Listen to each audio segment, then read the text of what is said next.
episode 5 of the 9 Point Started with a Dream podcast.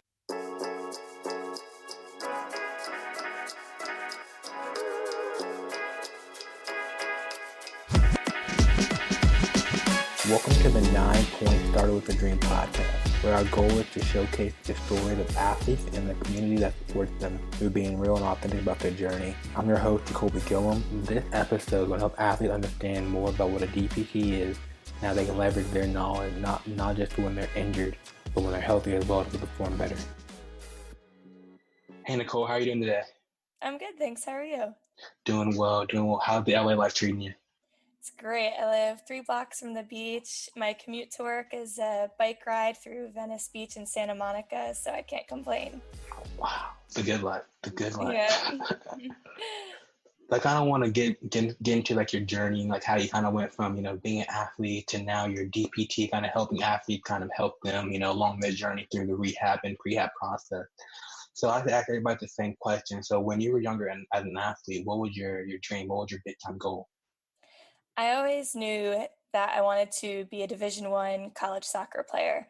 And growing up, playing on competitive club teams, as I got to the age where colleges were starting to look at me, people would say, well, why don't you consider Division III schools? There's really good teams out there.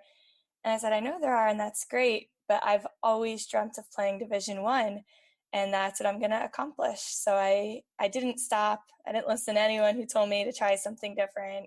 I really wanted to accomplish that.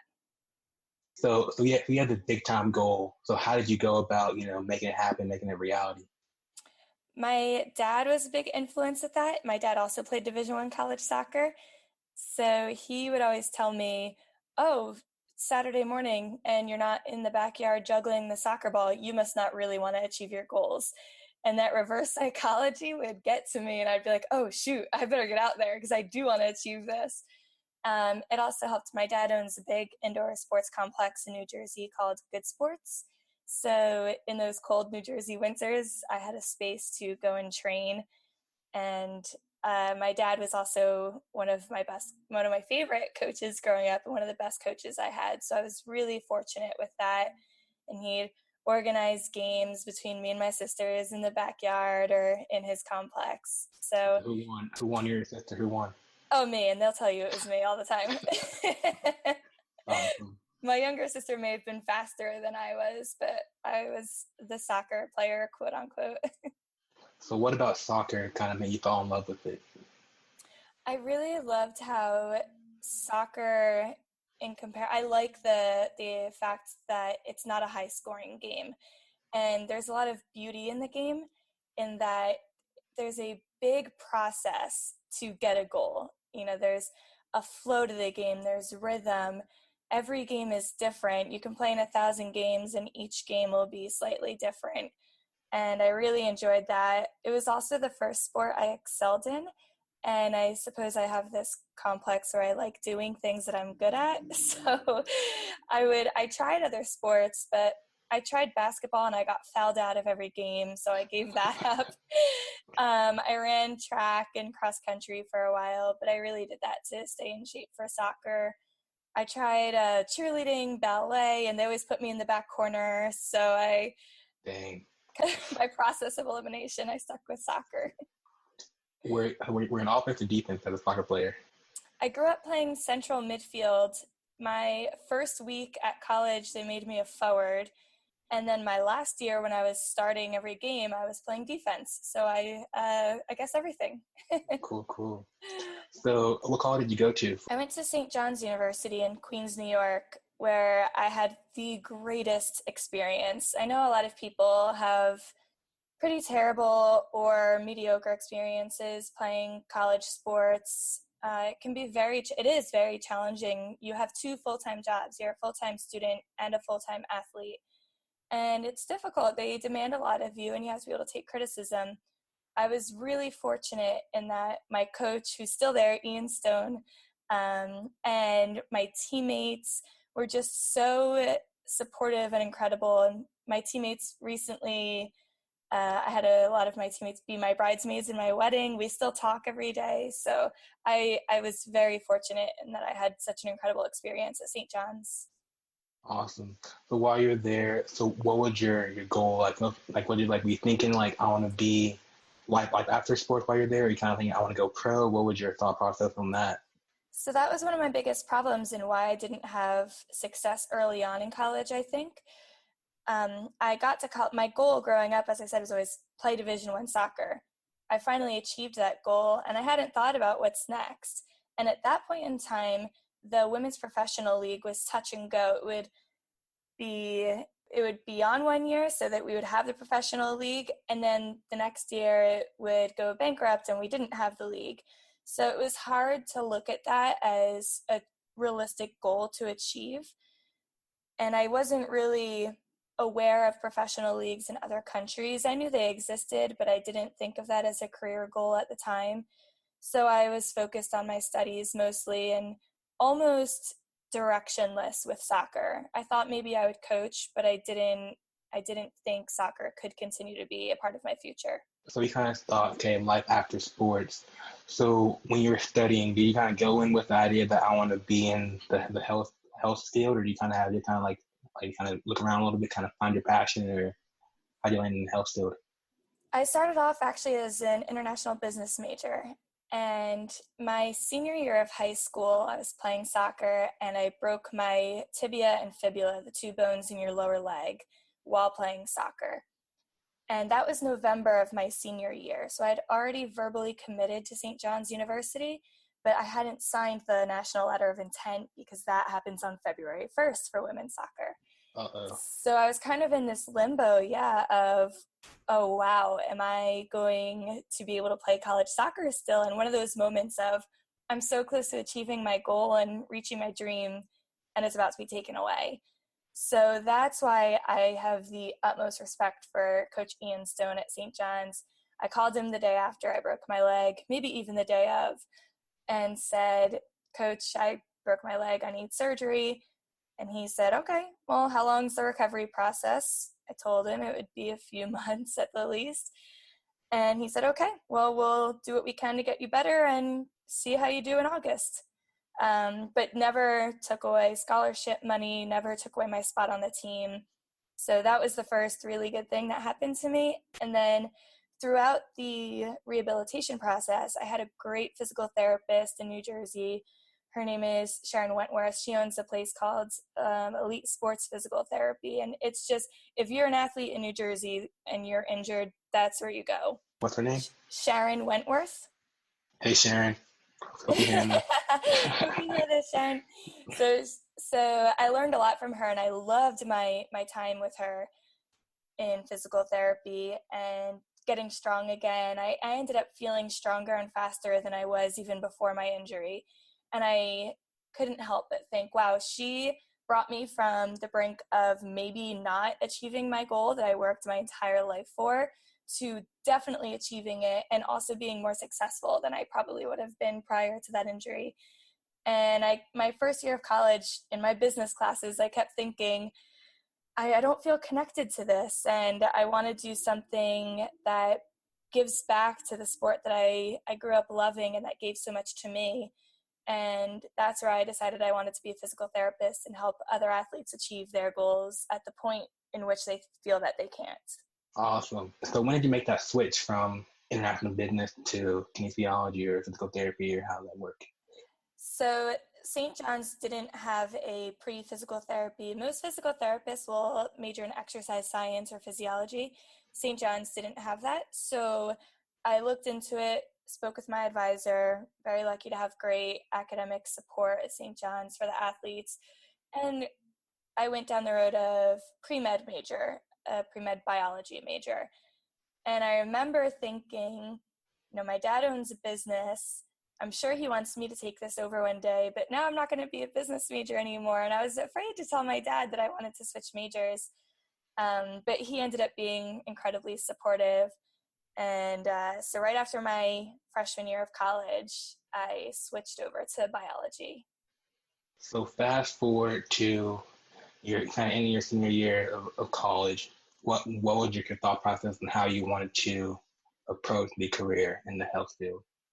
So I knew I wanted to apply to physical therapy school, but I felt a little bit lost. And I think a lot of student athletes feel this at the end of their college career. I played with the idea of maybe going to England and playing in their women's league. I played with the idea of joining the Peace Corps. I felt a little bit lost. And I think that after playing a sport and giving your life, those 22 years to that sport, that you have a bit of an identity crisis. And even though I knew that I wanted to go to physical therapy school eventually, I felt that I really needed a year to debrief, get to know myself a little bit better outside of soccer, and be able to project where I wanted my life to go next. So I took a year off between undergraduate and physical therapy school. I ended up working for the physical therapist who helped me through my injury and learned a lot from her and really confirmed that I wanted to become a physical therapist. So I applied to schools, took my GRE, got into Emory, and that was it. So how is the learning process coming from an athlete to the PT world? Was it kind of like the same type of mental, hunger to get to always want to keep learning? Yeah, and that's the whole thing with being a physical therapist is it extends far beyond what I even imagined when I was in college. So you can be a physical therapist and work in neuro, you can work in geriatrics, pediatrics, sports, and ortho. And I always knew I wanted to work in sports. That was the point of me becoming a physical therapist, so I could give back to sports and athletics and to soccer. So I knew the whole time I wanted to do sports. And the great thing about physical therapy is even when you've become a physical therapist, so before I said I reached my goal of playing Division I college soccer and didn't know what was next. So I made sure in physical therapy school I didn't make that same mistake, that I wasn't just going to get into physical therapy school and become a physical therapist and that was it for the rest of my life. Because I'd be pretty sad if at 25 that's it for the rest of your life. So in physical therapy school, I kind of had this long, big picture idea, this long-term goal in mind of one day working for US Soccer or for FIFA or doing research that helps to optimize performance, reduce injuries in soccer players and other elite athletes. So with that always in the back of my mind, I took my coursework and throughout every class was just thinking, how will this apply to what I want to do in the future? And I think that made it a lot easier for me to get through some of the more mundane tasks of being in graduate school, like studying every day and being in class 8 to 5, Monday through Friday, because I had that bigger picture of where I wanted to go next. So the big picture was always to work with soccer athletes. So once you graduate and you have all the certifications you need, you have everything you need to kind of be successful and do it legally, like we talked about. The legal aspect of everything. So what's in between a PT and a DPT? How they differ? Yes, so a doctor of physical therapy is someone who's gone through the 3-year doctoral program. So you end physical therapy school with your doctorate in physical therapy degree. That does not mean that you can legally, anyway, treat patients as a physical therapist. You can certainly train them from a fitness perspective, and you'll have that wider knowledge base of mechanics and anatomy and everything else, but you cannot treat as a physical therapist until you take and pass the national board exam, which is a long and very tiresome exam. And once you pass that, then you are a licensed physical therapist. So that's when you become, in my case, for example, Nicole Surdyka, PT, DPT. So that stands for physical therapist. That's the legal licensed portion. And then DPT, that's my degree. You're legit. You're top notch. Someone plays soccer right now and they're listening. What's something you can kind of give them as like an advice or just tips on how to, performance wise, to kind of stay healthy, or how to prehab it, or what would be your first step, I guess? Yes, so definitely I would say the approach is to be proactive about your health and your injury status. So I see a lot of kids, and I coach soccer as well, and I would have 15-year-old girls who were coming from a cross-country meet to soccer practice and then had 3 hours of homework to do. That's way too much for a 15-year-old. If you have a cross-country meet, you have a cross-country meet. But don't come to soccer practice thinking that you're going to play in an hour and a half soccer practice. That's not, you can sit and watch, but that's way too much activity for a 15-year-old. And I think that's a mistake that's happening across the United States, is that kids are so active and involved in so many things, and that's great. Kids should have activities, but we need to tone it down with how much they're doing in a given time period. There's a lot of really great research on training load right now that I see being applied more and more in the mitigation of injury risk and illness risk in athletes. And I'm hoping that that trickles down into the youth population, because that's who truly needs it. They don't have anyone who's out there for them saying, hey, this is too much. They go from one sport to the next. Those coaches don't know what that kid is coming from. I just happen to be a physical therapist, so I always ask my players what they're doing the rest of that day. But I'm hopeful that that's where we're going in this country with youth sports, is monitoring their training load and really being proactive about injury and health status, doing the strength and conditioning that's required to stay healthy and staying as injury-free as possible. Why should they not want to overload? So we know that there's a couple reasons, right? The first thing is, if you're overloading, you're just putting your body at risk for not only an injury, but also an illness. That's when your immune system can decrease in function and you get pneumonia for the winter, or you get mono, or whatever the flu, a virus. When you're sick, you're not going to play your best, and we play so that we can play well sometimes. So we certainly don't want to decrease our performance because of a sickness or an illness, and overtraining can lead to that. Overtraining also leads to overuse injuries. I have 9-year-olds coming in with overuse injuries. That's absurd. So we don't want to be playing at a decreased level of performance. So in order to play at an optimal level of performance, do a little bit less now, stay healthy, stay injury-free, and that'll help with your long-term development and keep you functioning and performing at your highest levels. So if you don't want to do it from a injury prevention perspective, at least do it from a performance perspective. You simply cannot perform your best if you're sick or injured. I know you're working on a few things right now. So I know you have the ebook coming out, and then you have a program that you're doing, the warm-up process. Yeah, so going to that, the youth athlete and staying injury-free and healthy, it's easy at the collegiate and professional level to do that. You have such a great support system around you. You have athletic trainers, doctors, physical therapists, performance coaches, so many people there to help keep you healthy. Youth athletes don't have that. So I'm actually working on a program right now with 2 other physical therapists, and we're working on soccer-specific ways for strength and conditioning to keep soccer players performing at their best and healthy, so mitigating that injury risk. So that's something I'm working on, so stay tuned for that in the coming months and year. Also, I'm working on an ebook for a dynamic warm-up specific for soccer players. So when I was growing up, our warm-up was a lap around the field, and then you'd do a quad stretch while the captain would yell 1 and the rest of the team yells back 2, and you go back and forth until you get to 10, and that was the extent of the warm-up. So there's so many great programs out there, the FIFA 11 Plus being one of them, the PEP program being another great program out there, and these are dynamic warm-up programs for youth athletes to perform before training sessions or games. And what I find sometimes is that youth coaches don't want to use them because they take up time and they'd rather be playing soccer in that time.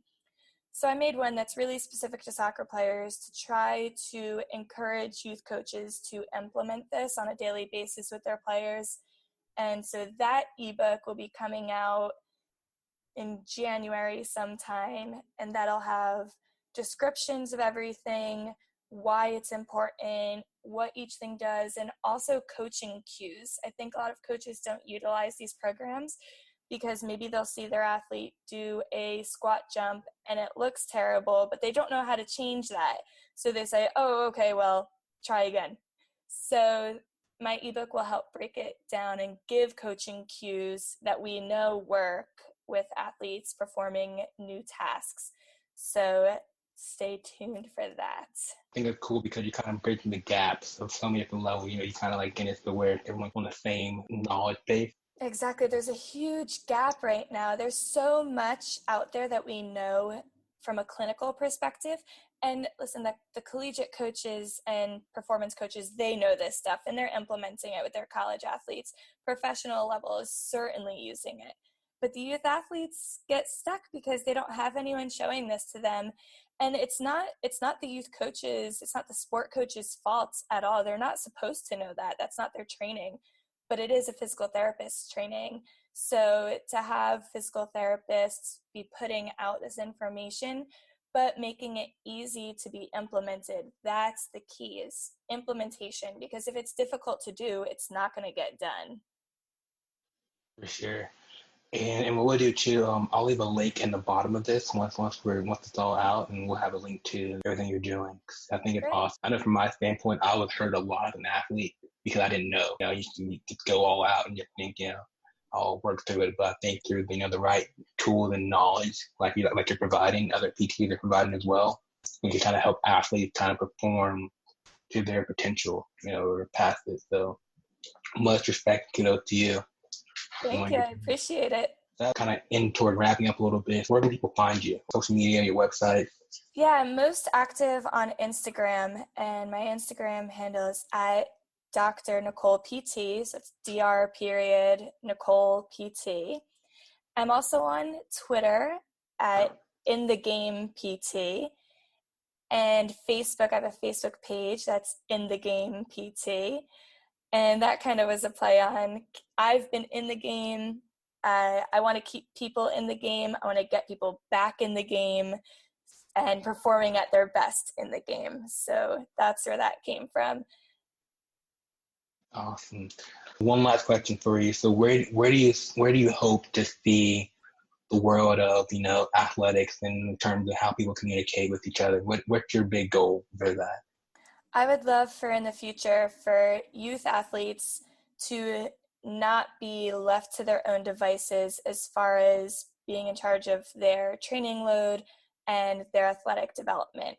I think it's great for elite level professional and collegiate athletes to have that support system around them, but unfortunately that doesn't happen for youth athletes.